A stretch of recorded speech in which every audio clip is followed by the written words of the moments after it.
Hello everyone, let's solve SSC CGL 2023 Tier 1 section English section के 20 जुलाई shift 4 में हुए tier 1 के क्वेश्चंस को हम सॉल्व करेंगे. Let's start. The first question is identify the sentence that correctly uses the indefinite articles. इस sentence में 4 options are there. Indefinite article as you know a और एन को इंडेफिनिट आर्टिकल कहते हैं. इस सेंटेंस में देखेंगे ए एन का प्रयोग कहां सही हुआ है, ये हमें चेक करना है. ऑल द 4 सेंटेंसेस में ए एंड एन का प्रयोग कहां सही हुआ है. First sentence, I have never seen a UFO. और यूएफओ सही है. यू आप देखते हैं वोवेल है, लेकिन यूएफओ का प्रोनाउंसिएशन के अनुसार यहां ए सही है, लेकिन इंग्लिश के पहले ये लगा है, ये गलत है. तो this sentence is wrong. Here I have never seen a UFO in an English movie. इस सेंटेंस में दोनों ही इंडेफिनिट आर्टिकल का प्रयोग सही हुआ है.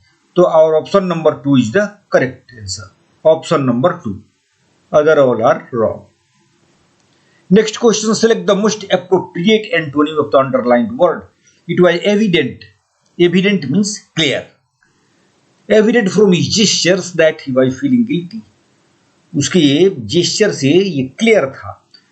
तो इसका हमें एंटोनिम लिखना है एविडेंट का. एविडेंट का एंटोनिम हो गया हिडन. एविडेंट मीन्स क्लियर और इसका एंटोनिम हो गया हिडन. जो क्लियर नहीं हो, दैट इज छिपा हुआ है, तो हो गया हमारा एंटोनिम. एविडेंट से ही बना है word evidence.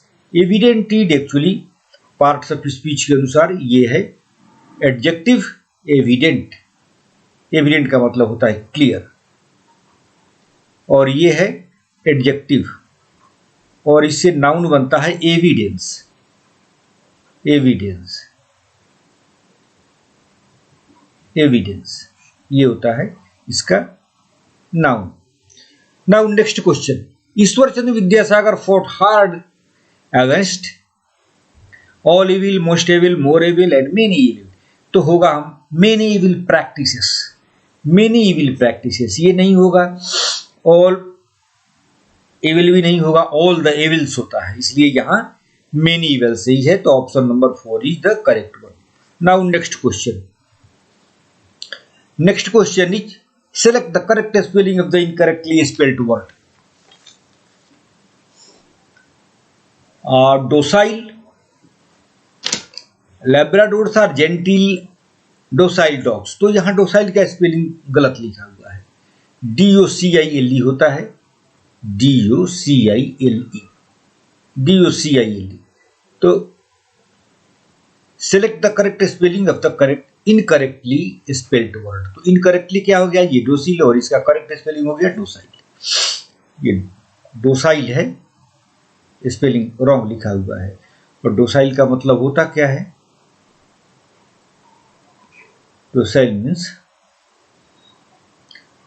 Submissive. Submissive. Dogs are submissive. Docile submissive. Obedient भी कह सकते हैं. कंप्रेहेंसिबल, जो सब बात को समझते हैं. Select the most appropriate synonym of the given word. Immerse. Immerse means, immerse का मतलब होता है एक्चुअली वर्ब में डुबो देना. तो इसका हमें लिखना है सिनोनिम. सिनोनिम हो गया इसका इन्वॉल्व, उसमें किसी चीज में अटैच हो जाना. Immerse. Students immerse themselves in studies during exam period. और इसी से बनता है इमर्सन. इमर्सन. इमर्स से बना इमर्सन. इमर्सन में क्या होता है, मूर्तियों को हम नदी में या समुद्र में प्रवाह कर देते हैं, तो ये होता है इमर्सन. और इसका सिनोनिम हो गया इमर्स का involve. Next one is select the word which means the same as the group of words underlined in the given sentence. By killing a large number of people. Killing a large number of people is known as genocide. Genocide. Homicide is killing of human. Suicide is self-murder. So here our answer is genocide. Option number 3. Next question.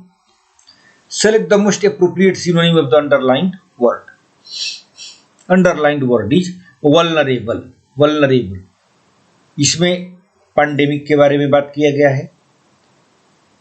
Provided life-saving humanitarian assistance to the most vulnerable, established instruments for rapid responses to the socio-economic impact. So, vulnerable means at risk. Vulnerable का synonym हो गया at risk. Poor नहीं है, arrogant नहीं है, adaptable का मतलब कोई नहीं, यहाँ हो गया vulnerable.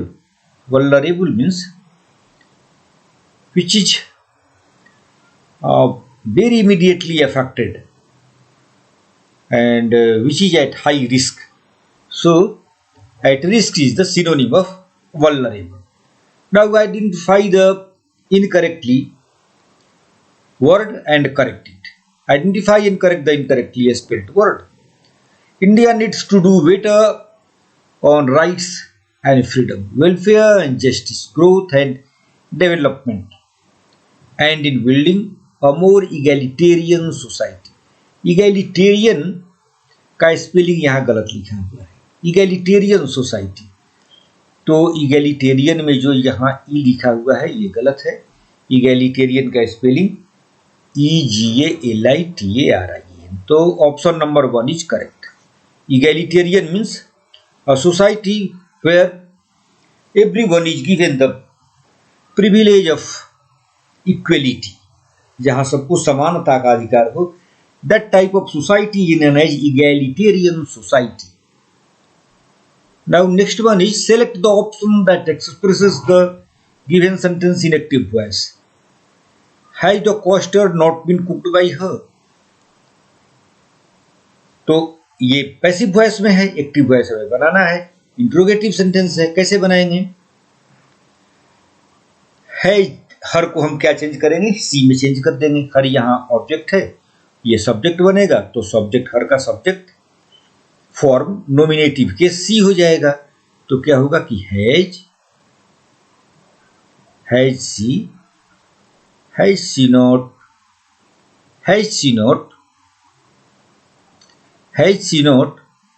cooked. Has she not cooked the custard? Has she not cooked the custard? और जब हम इसी को पैसिव वॉइस में बनाते हैं तो हैज में चेंज हो जाता है. नेक्स्ट क्वेश्चन देखिए, ये ऑप्शन जो दिया है तो option number 2 is the correct. Has C नहीं, ये 2 नहीं हुआ. हैज सी नॉट, देखिए option number 3 is the correct, जैसा मैंने बनाया है. Select the most appropriate option to fill in the blank. The young one of a lion is called a. Lion के यंग वन को क्या कहते हैं? कब कहते हैं. काफ किसको कहते हैं? काउ के यंग वन को काफ कहते हैं. और कोल्ट कहते हैं हॉर्स के यंग वन.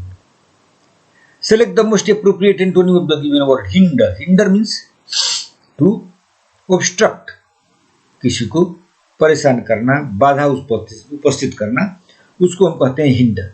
हिंडर वर्ब है और हिंडर से बनता है नाउन हिंड्रेंस.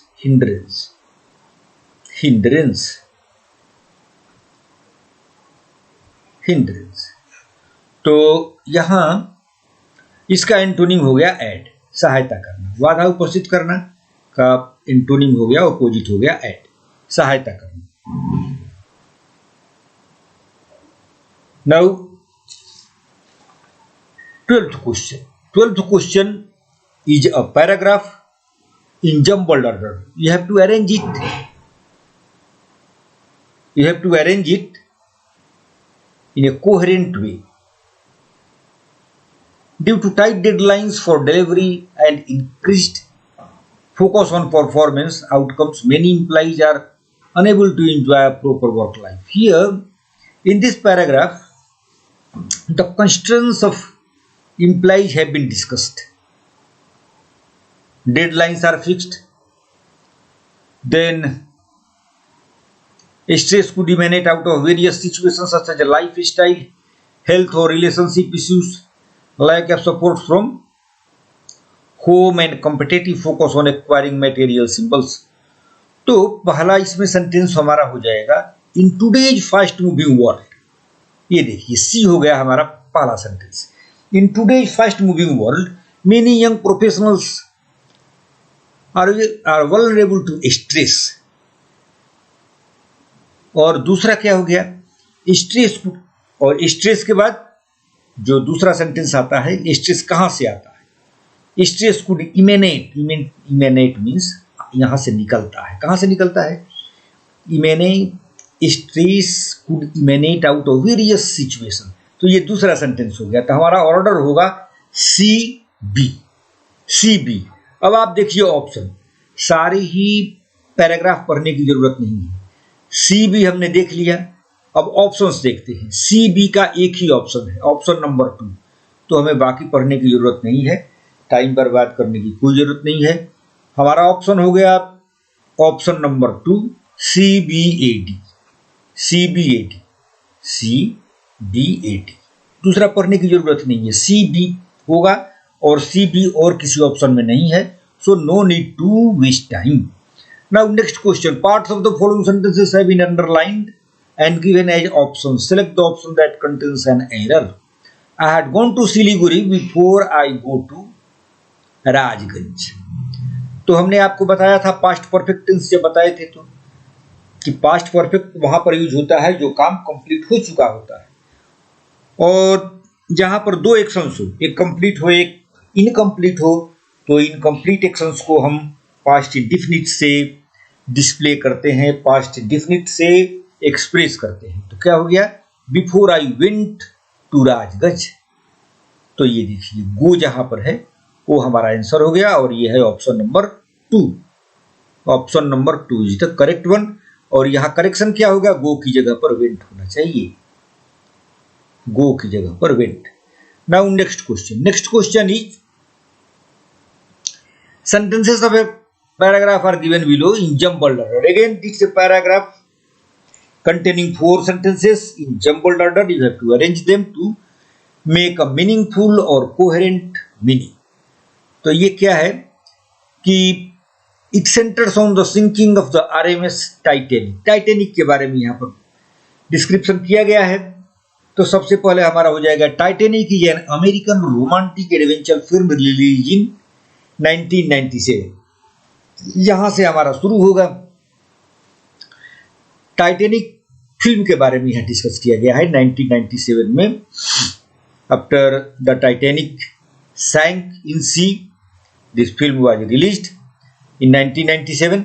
तो option number C is the first sentence. उसके बाद इसमें क्या लिखा हुआ है it centres on the sinking of RMS Titanic. ये हो गया ए हो गया हमारा सेकेंड ऑर्डर का सेंटेंस. तो सी ए. अब आप देखिए सी ए कहां है. सी ए का ऑप्शन है 4.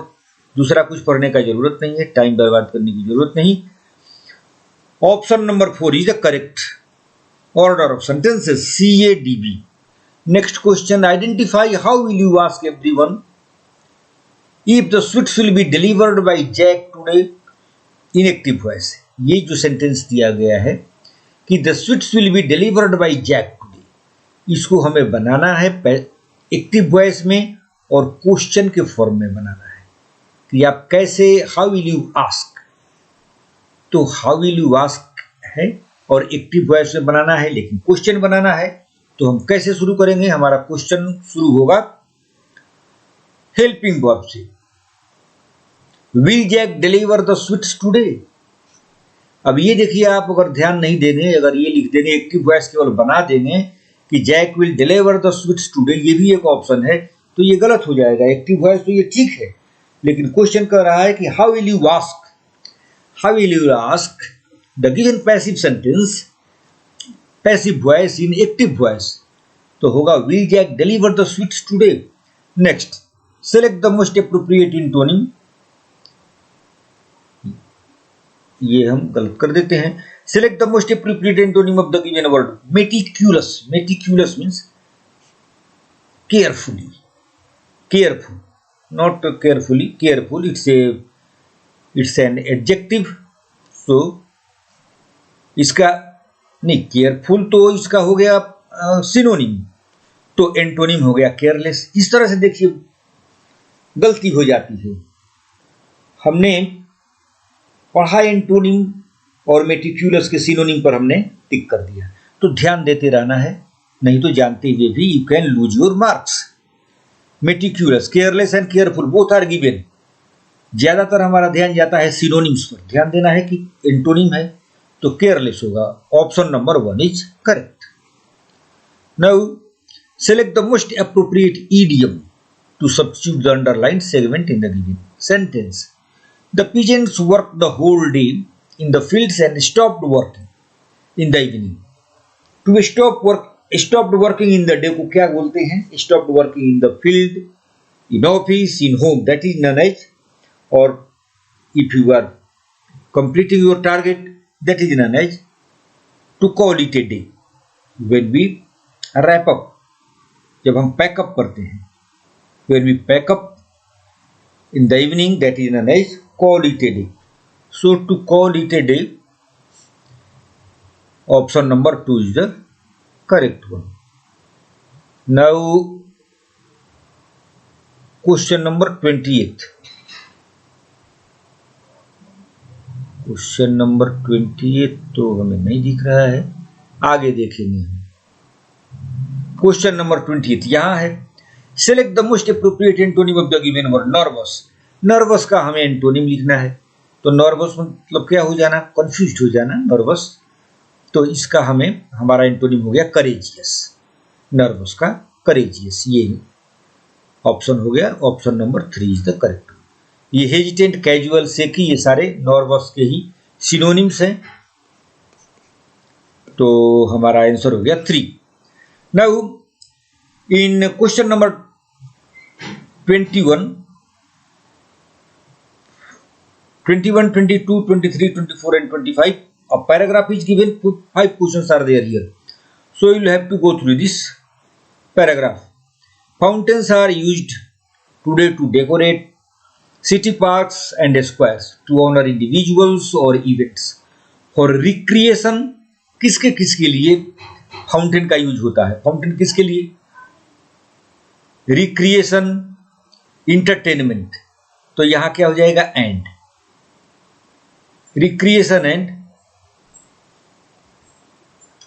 Recreation and entertainment, option number 4। दूसरा, अ स्प्लैश पैड और spray pool allows city residents to enter, get wet and cool off in summer. The musical fountain,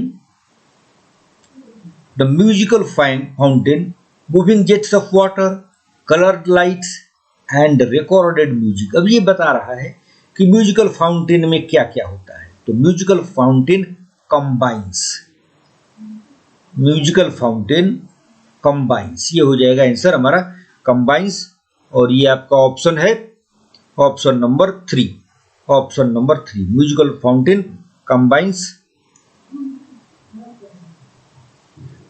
combines colored lights, jets of water. Now next one, fountains can also be musical instruments played. Fountains can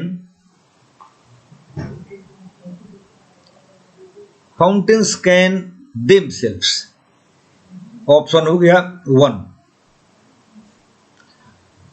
Fountains can themselves also be musical instruments played.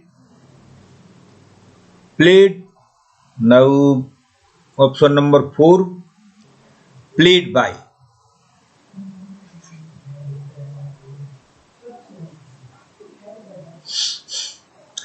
Played by obstruction of one or more their water jets. So many water jets are there. So obstructions of water jets also produces some music. Now, drinking fountain provides fresh drinking water, potable water. Drinking fountains provide fresh drinking water. तो ये हो गया हमारा option number, drinking water is option number 3। Option number 3। So friends, we have done all 25 questions, option number 3। Fifth में option number 3, ये हो गया option number 3। We have done all 25 questions of CGL Tier 1 examination that was held in 4th shift on 28th July. You need to practice it to get more marks in coming examinations. Let's see tomorrow in next class. Thank you very much.